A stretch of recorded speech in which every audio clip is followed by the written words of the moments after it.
कि मन न तो पूरे तथ्य देख सकता है न पूरे तथ्य याद रख सकता है। किसी का चाइल्डहुड ट्रॉमा है, एज अ चाइल्ड, बच्चे के तौर पर माँ बाप ने अच्छी परवरिश नहीं दी, हैरेसमेंट हुआ। मैं परसों भूखा था और बहुत दुख हुआ था और तबीयत खराब हो गई थी। मैं लगभग बेहोश हो गया था भूख से, और फिर उसके बाद जिन्होंने मुझे खाना दिया उन्होंने गलत खाना दे दिया था, उससे पेट भी खराब हो गया। ये सब परसों हुआ था मेरे साथ। अभी मेरे सामने बहुत अच्छा खाना रखा हुआ है, बहुत सुंदर खाना रखा हुआ है। मैं उसको खाऊं या परसों की बात सोचूं? ये अभी जो मेरे सामने खाना रखा है ये वर्तमान कहलाता है। कहीं ऐसा तो नहीं कि वर्तमान में जो सही काम करा जा सकता है, जो सही और खुला जीवन जिया जा सकता है, उससे बचने के लिए ही मैं अतीत को जबरदस्ती याद रखता हूं।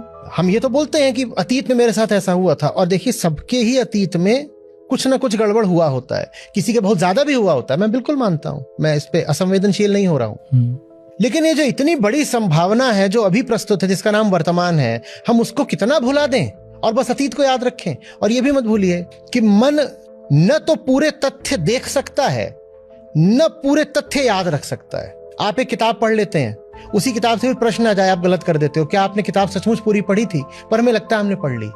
वैसे ही किसी भी क्षण में पूरी बात क्या है हमें नहीं पता होती, हमें पता ही नहीं है। तो 100 में से 50 तो हमें पता चला, उस 50 में से भी 25 हमने याद रखा, लेकिन कहानी हमने पूरे 100 की बना दी। तो 75 कहां से आया? वो 75 हमारी कल्पना से आया। जो ब्रेन है ये फिल इन द ब्लैंक्स कर देगा। किससे? कल्पना से। उस कल्पना का पर्पस क्या होता है? उस कल्पना का पर्पस ये होता है कि अभी जो मेरी डिजायर्स हैं, मैं उसके अनुसार पास्ट की मेमोरी को क्रिएट कर लूं। मैं उदाहरण देता हूं। मैं भेड़िया हूं, आप मेमने हैं। मैं भेड़िया हूं, आप मेमने हैं। आप मेरे सामने हो। अभी मुझे बिल्कुल याद आएगा कि 6 महीने पहले इस मेमने के माँ बाप ने मुझे गाली दी थी। क्यों याद आएगा?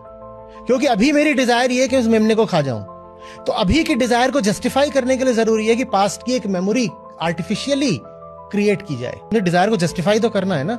मैं फिर बोल रहा हूं, अतीत में अच्छा बुरा हुआ होता और मैं उससे इनकार नहीं कर रहा हूं, बिल्कुल हुआ होगा। लेकिन मुझे ये बताइए कि वर्तमान में क्या हो रहा है, इसकी बात कौन करेगा? वर्तमान की जो कामना होती है ना, वो अतीत की मेमोरीज को मॉडिफाई कर देती है। आप क्या सोच रहे हो? आपको जो कुछ याद है वो सचमुच हुआ था? उसमें से बहुत कम है जो यथार्थ है, बाकी सब कल्पनाएं हैं।